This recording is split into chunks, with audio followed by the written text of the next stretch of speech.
আজি আপোনালোকে চিন্তা কৰক যে আজাৰা মুখ্যমন্ত্ৰীৰ সমষ্টি ট্ৰাইবেল বেল্ট এণ্ড ব্লকত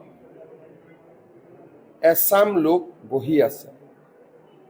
আইন অনুসৰি নটিচ দিয়া হয় আৰু নটিচৰ তেওঁলোকে প্ৰত্যুত্তৰ দিয়াৰো সময় পায়, কিন্তু নটিচ দিব যাওঁতেই আজি সেই অচিনাকি লোকসকলে আমাৰ অসম আৰক্ষীৰ ওপৰত আক্ৰমণ কৰিছে, জিলা প্ৰশাসনৰ বিষয়াৰ ওপৰত আক্ৰমণ কৰিছে। অৰ্থাৎ 1.5 লাখ বিঘা মাটি উচ্ছেদ হোৱাৰ পিছতো এতিয়ালৈকেও বেদখলকাৰীসকল যুঁজ দিবলৈ প্ৰস্তুত হৈ আছে। যদি আমাৰ ৰাজ্যত বিজেপি দল নাথাকে তেওঁলোকেতো গুৰু গোসাঁই নামানিব। আজি আমি ইতিমধ্যে তেওঁলোকৰ ওপৰত একশ্যন ল'বৰ কাৰণে মই নিৰ্দেশ দিছোঁ। প্ৰায় 16 জনক গ্ৰেপ্তাৰ কৰা হৈছে। তাত স্থায়ী পুলিচ কেম্প এতিয়া থাকিব আৰু আইন কঠোৰ হৈ আমি বেদখলকাৰীক নটিচ দিম আৰু ট্ৰাইবেল বেল্ট এণ্ড ব্লকৰ পৰা আমি বেদখলকাৰীক উচ্ছেদ কৰিম।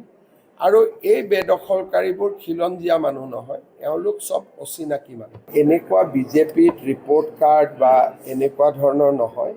আমাৰ এইবাৰ আমি এটাই চাম যে কোনজন প্ৰাৰ্থীক দিলে আমি নিৰ্বাচনত সহজে জিকিব পাৰোঁ। কাৰো ৰিপৰ্ট কাৰ্ড চাই কোনোবাক বেয়া বুলি কোৱাৰ আমাৰ অধিকাৰ নাই, কাৰণ অসমৰ প্ৰত্যেকটো সমষ্টিতে ভাবিব নোৱাৰা কাম হৈছে। কোনো এটা সমষ্টি নাই য'ত অন্ততঃ 200 কিলোমিটাৰ ৰাস্তা পকী হোৱা নাই। কোনো এটা সমষ্টি নাই য'ত নেকি 40,000 বা 30,000 মহিলাই অৰুণোদয় আঁচনি পোৱা নাই।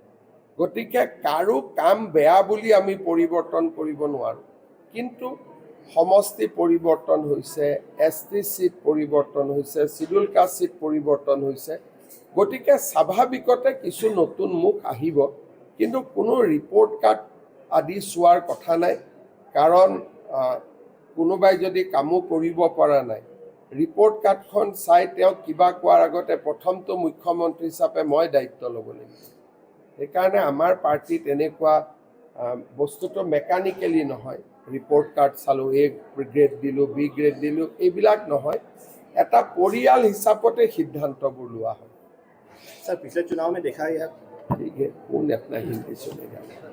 अच्छा थीम सॉन्ग हुआ है, ये कोई प्रोफेशनल एफर्ट नहीं है, हमारा कार्यकर्ता लोग ही बनाया है। और कोई सारा थीम सॉन्ग अभी बन भी रहा है डिफरेंट लेवल में। कोई कॉन्स्टिट्यूएंसी लेके बनाया है, कोई पार्टिकुलर थीम को लेके बनाया है, कोई अपना ज़िला को लेके बनाया है। तो ऐसा काफ़ी सारा म्यूजिक हम लोग को सुनने के लिए मिलेगा। और असम का चुनाव में काफ़ी सारा म्यूजिक ऐसे भी आते हैं, इसीलिए असम का पूरा जो हमारा जो सामाजिक ताना बाना है ये संस्कृति का ऊपर ही टिका हुआ है।